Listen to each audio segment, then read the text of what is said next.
하나님의 아들 예수 그리스도의 복음의 시작이라.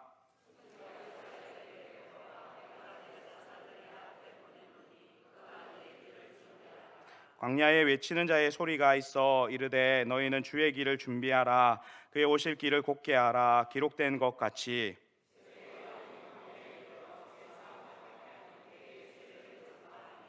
온 유대 지방과 예루살렘 사람이 다 나아가 자기 죄를 자복하고 요단강에서 그에게 세례를 받더라.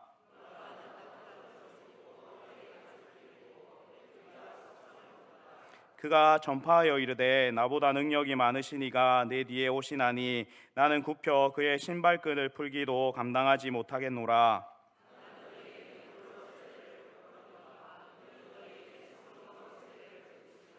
그때에 예수께서 갈릴리 나사렛으로부터 와서 요단강에서 요한에게 세례를 받으시고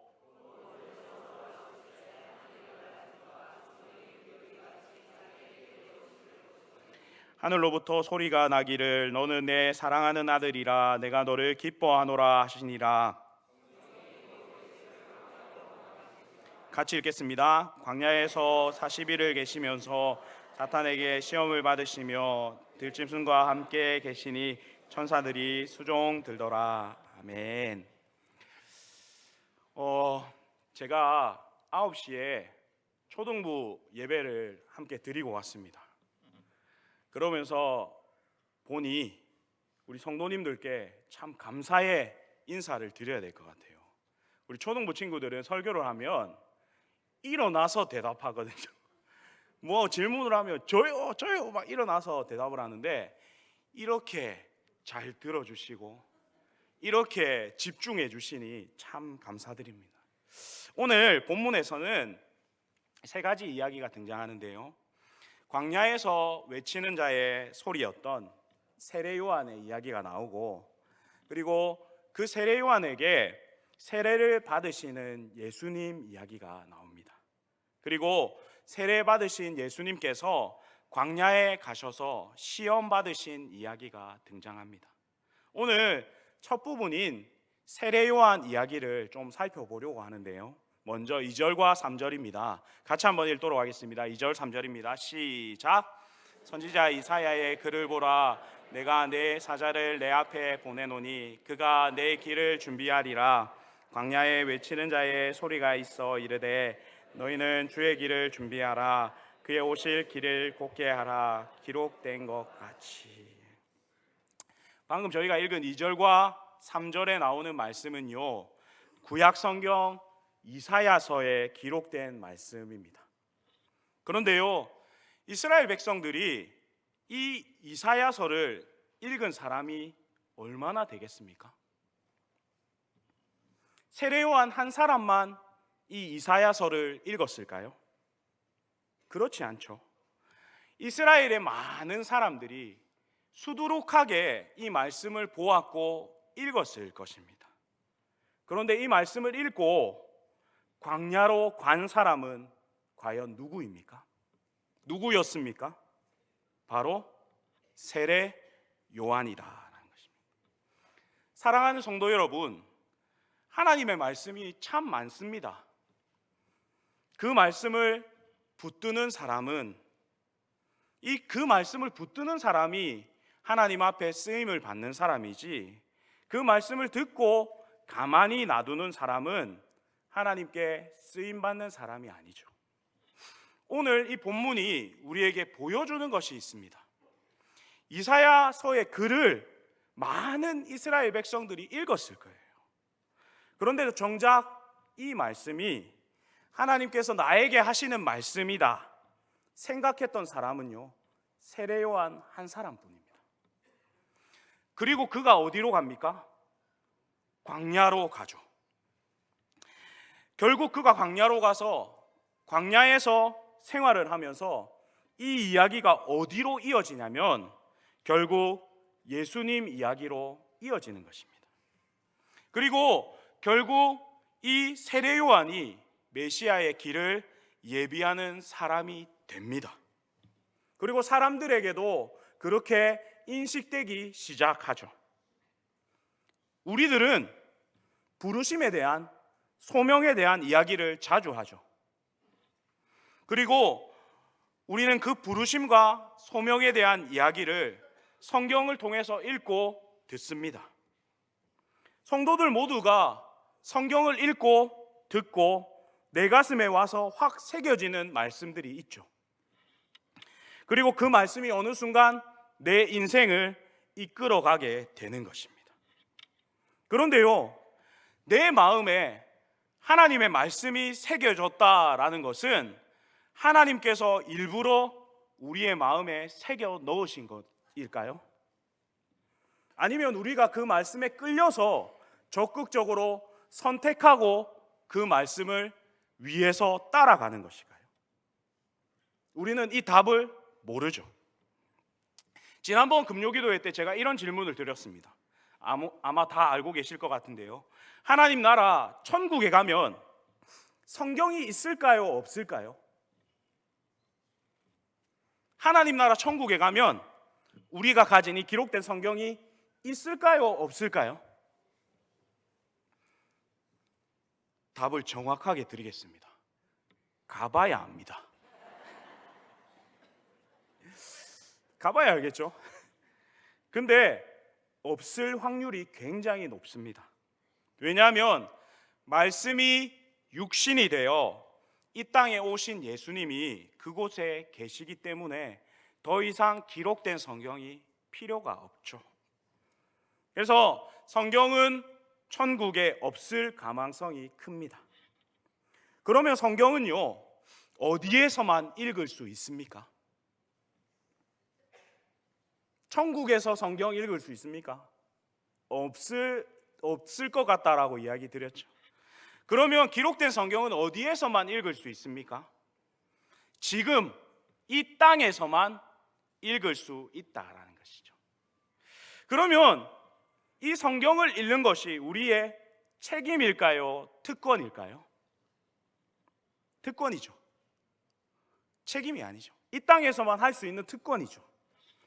그리고 내가 읽은 성경 말씀을 내 가슴에 내가 새겨 넣는 것은 특권일까요? 책임일까요? 그것 또한 특권이죠.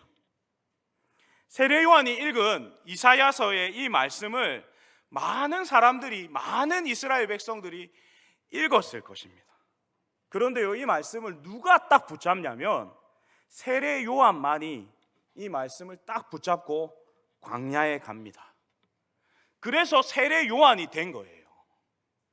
만약 그렇지 않았더라면 세례 요한이 될 수 없었을 것입니다. 우리 모두는 하나님께서 주신 부르심과 소명의 자리가 각각 다 다르죠. 그런데 많은 이들이요, 그것에 대해서 질문합니다. 목사님, 그 부르심과 소명의 자리를, 그것을 어떻게 확인하죠? 하나님께서 우리에게 이렇게 살라고 말씀하시는지 우리가 어떻게 알 수 있습니까? 라고 질문할 수 있습니다. 그리고 우리는 이 질문을 굉장히 많이 하죠. 그런데 이 질문에 대한 답이요, 오늘 성경 본문에서 나와 있습니다. 많은 사람들이요, 성경을 읽지만 그 성경을 내 가슴에 새겨 넣는 사람에게 하나님은 부르심과 소명을 주시는 거예요. 그러므로 우리는 그저 성경을 읽는 사람이 되면 안 되고 성경을 내 가슴에 새겨 넣는 사람이 되셔야 하는 겁니다. 근데 이것이 진짜 어렵습니다. 예수님을 판 가룟 유다 한번 생각해 볼까요? 성경은 가룟 유다에게 악한 마귀가 예수님을 팔 생각을 넣었다라고 하죠. 마귀가 가룟 유다의 마음에 들어갔다라는 표현도 있습니다. 그런데 원래 가룟 유다가 예수님 팔 생각이 전혀 없었을까요?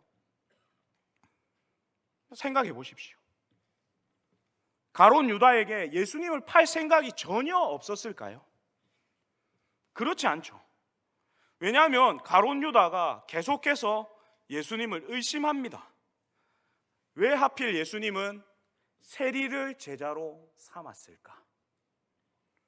왜 예수님은 로마에게 세금을 내라고 하는 것일까? 하나님의 것은 하나님에게로, 가이사의 것은 가이사에게로, 이렇게 이야기하죠. 그리고 가룟 유다가 정말 이해할 수 없었던 것이 있습니다. 마지막에 예수님께서 300데나리온이나 되는 향유를 자기 발에 다 쏟는 마리아를 보고 제자들이 열받아서 뭐라 합니다. 그런데요, 예수님께서 그 장면에서 어떻게 이야기하십니까? 가만히 두라, 그가 나에게 좋은 일을 하고 있다라고 말씀하시잖아요.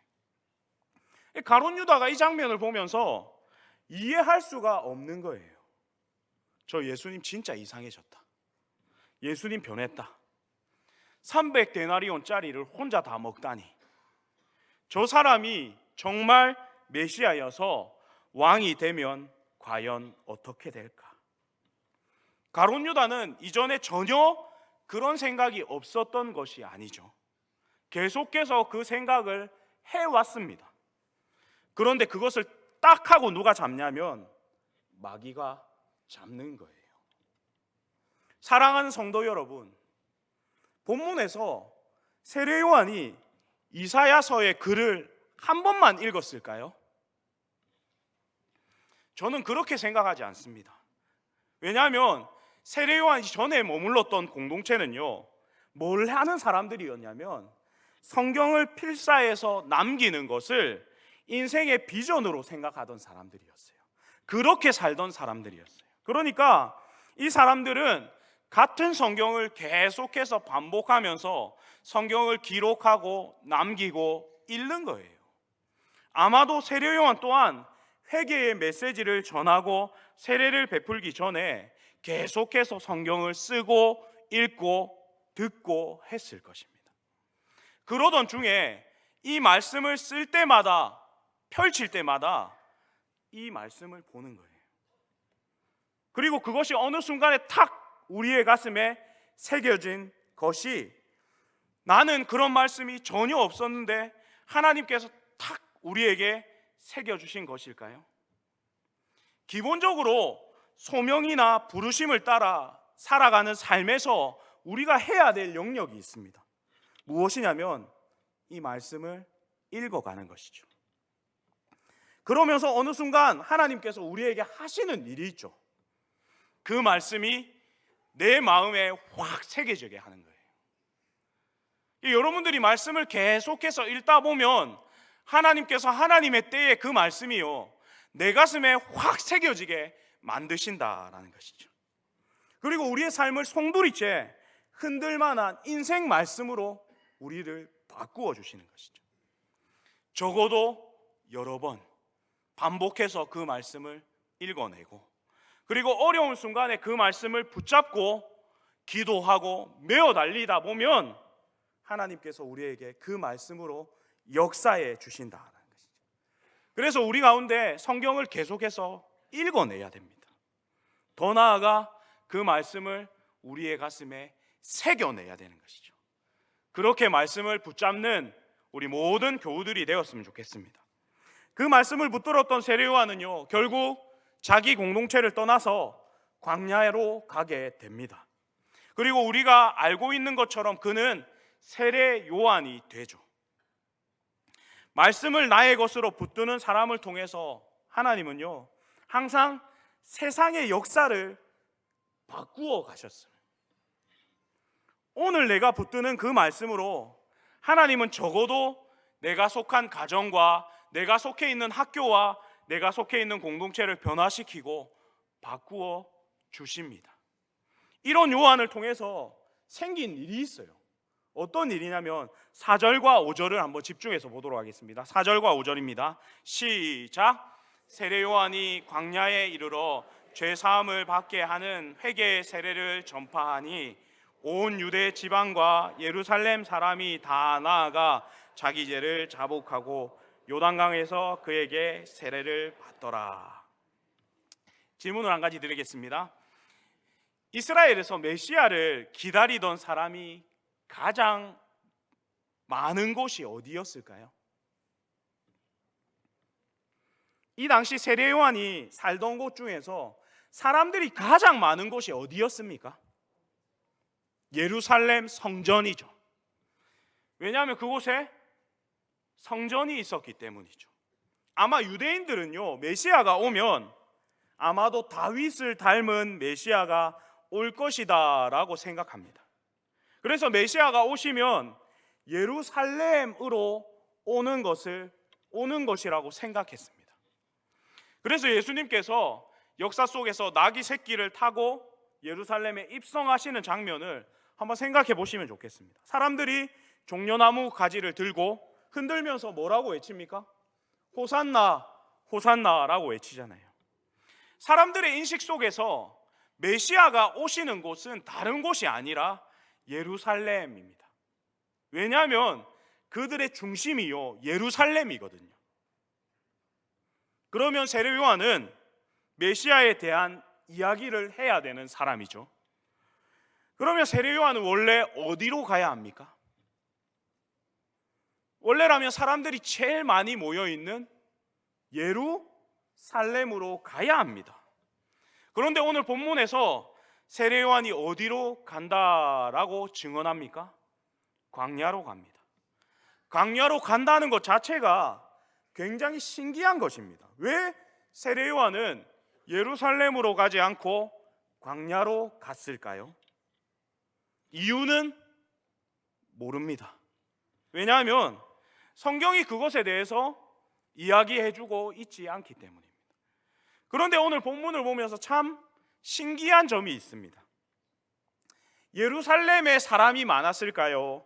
광야에 사람이 많았을까요? 오늘 본문에서 사람이 잘 안 다니는 광야에 오늘 본문이 이렇게 표현합니다. 온 유대 지방과 예루살렘 사람이 다 나아가. 분명히 세례 요한은요, 사람들이 잘 오지 않는 변두리로 갔습니다. 촌으로 갔어요. 사랑하는 성도 여러분, 장사를 시작하거나 가게를 시작할 때, 사업을 시작할 때, 하물며 아파트를 한 채 살 때에 보통 사람들은 어디에서 다 시작하라고 합니까? 중심에서 시작하라고 하죠. 사람들이 많이 다니는 곳에서 해야 돼. 목 좋은 자리에서 해야 돼. 상권에서 해야 돼. 그런 상가를 분양받아야 돼. 그런데 오늘 세례 요한은요, 전혀 사람이 없는 곳으로 갑니다. 근데 본문을 보니까 온 유대 지방과 예루살렘 사람들이 다 나아가서라고 밝힙니다. 변두리가 누가 중심이 되게 만들었습니까? 누가 만들었습니까? 세례 요한이 만들었습니까? 세례 요한을 보내신 하나님께서 그렇게 하셨습니다. 참 중요합니다. 우리는 내 문제보다, 내 상황보다 하나님이 작다라고 생각합니다. 그래서 내 환경과 내 상황을 뛰어넘어서 가장 좋은 조건으로부터 무엇을 시작해야 된다라고 생각합니다. 그런데 오늘 본문에서 나오는 하나님은 그것이 아니죠. 제일 좋은 조건을 따지려면 예루살렘으로 가야 되는 것이죠. 그런데 그 좋은 조건인 예루살렘으로 가지 않고 사람 아무도 안 모이는 제일 좋지 않은 조건인 광야로 갑니다. 그런데 사람들이 어디로 몰리냐면 광야로 몰리게 되는 거예요. 하나님께서 종종 이런 방식들을 쓰시죠. 나의 삶의 자리가 변두리라서 중심으로 가야 되겠는데 라고 생각하는 분들이 많이 계실 겁니다. 그러나 그때에 잘 생각하십시오. 내가 있는 이 변두리를 하나님께서 중심으로 바꾸어 주실 수 있습니다.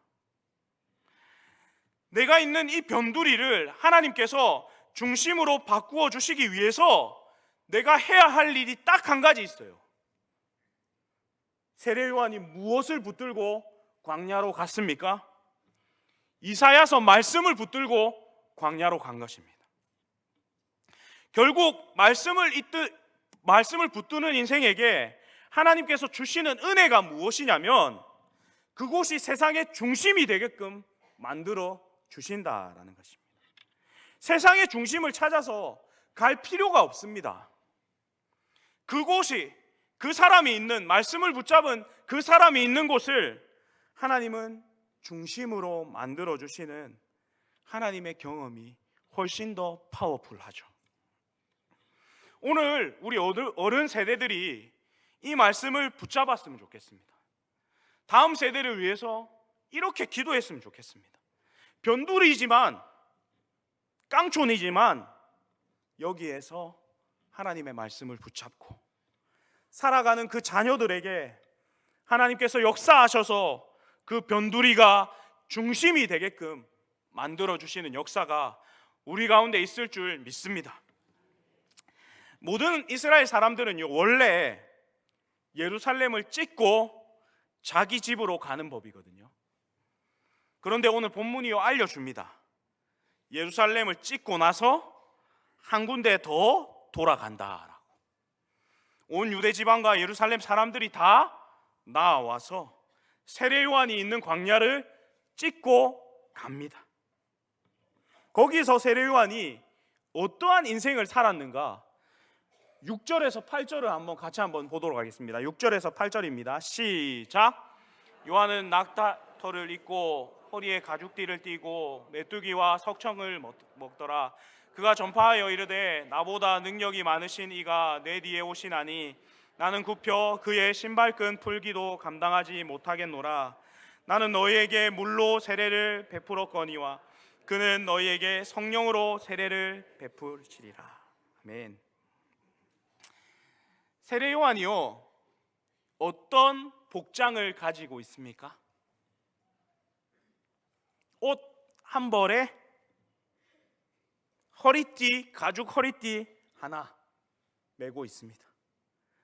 그리고 그가 먹은 것이 어떤 것입니까? 유기농 음식이죠. 네. 유기농 먹었습니다. 메뚜기와 석청, 광야에서 구할 수 있는 것을 먹었다라는 것이에요. 생각을 해보시면 온 유대지방과 예루살렘 사람들이요 누구를 보기 위해서 옵니까? 세례 요한 보러 광야로 옵니다. 근데 이 시대에요 이런 풍습이 있습니다. 어떤 풍습이 있냐면 랍비나 선생님들에게 말씀을 전하는 사람들에게 말씀을 들으면요 그 값을 냅니다. 그 값을 내고 옵니다.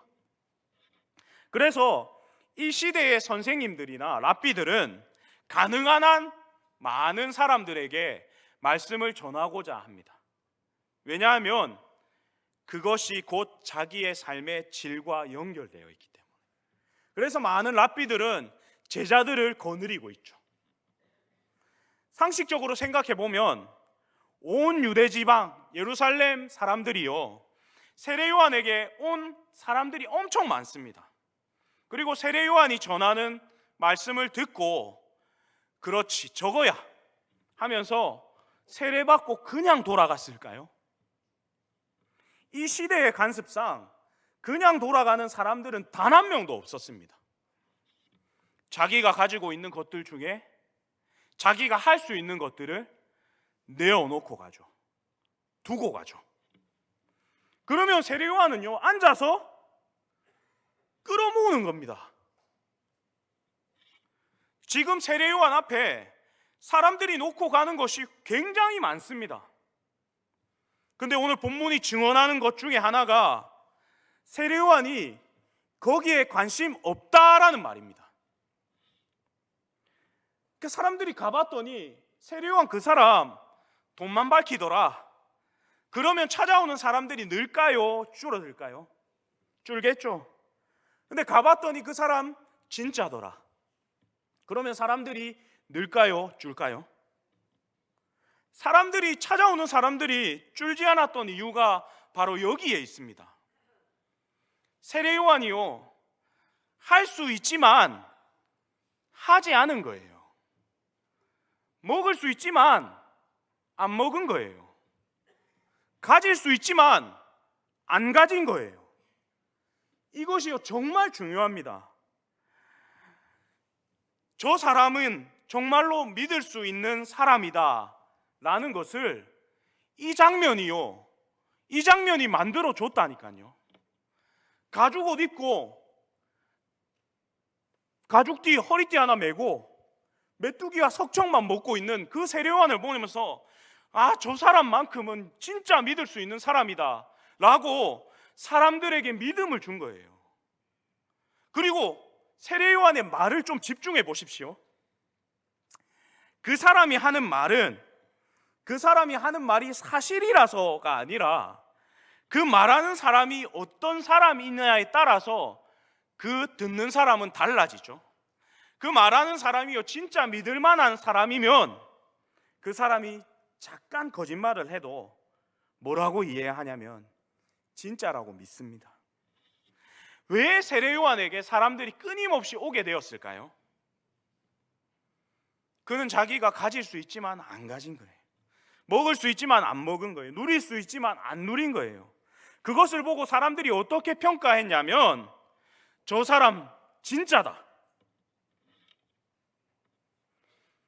우리 수많은 그리스도인들이요 예수님에 대해서 전합니다. 수많은 목회자들이 하나님 나라에 대해서 이야기합니다. 근데 세상의 판단이 어떻습니까? 저 그리스도인들이 하는 말 잘 못 믿겠어. 목사님 하는 말 다 믿으면 안 된다. 이런 시대에 우리가 살고 있습니다. 그리고 세례요한이 한 말을 한번 유심히 보십시오. 7절 8절 보시면 그가 전파하여 이르되 나보다 능력 많으신 이가 내 뒤에 오시나니 나는 굽혀 그의 신발끈 풀기도 감당하지 못하겠노라. 나는 너희에게 물로 세례를 베풀거니와 그는 너희에게 성령으로 세례를 베푸시리라. 사랑하는 성도 여러분, 오늘 세례요한이 말하고 있는 7절과 8절 말씀이요 요한이 보고 말한 겁니까? 사실을 말하는 것입니까? 요한은요 미래의 일입니다. 안 보고 말한 거예요. 그런데 사람들은요 안 보고 말한 거 다 믿어요.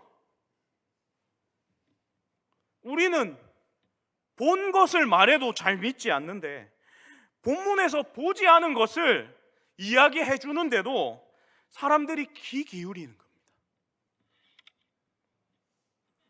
보지 않은 것을 이야기하는 내용보다 훨씬 더 중요한 것은 그것을 이야기하는 사람이 어떤 존재냐라는 것이 훨씬 더 중요합니다.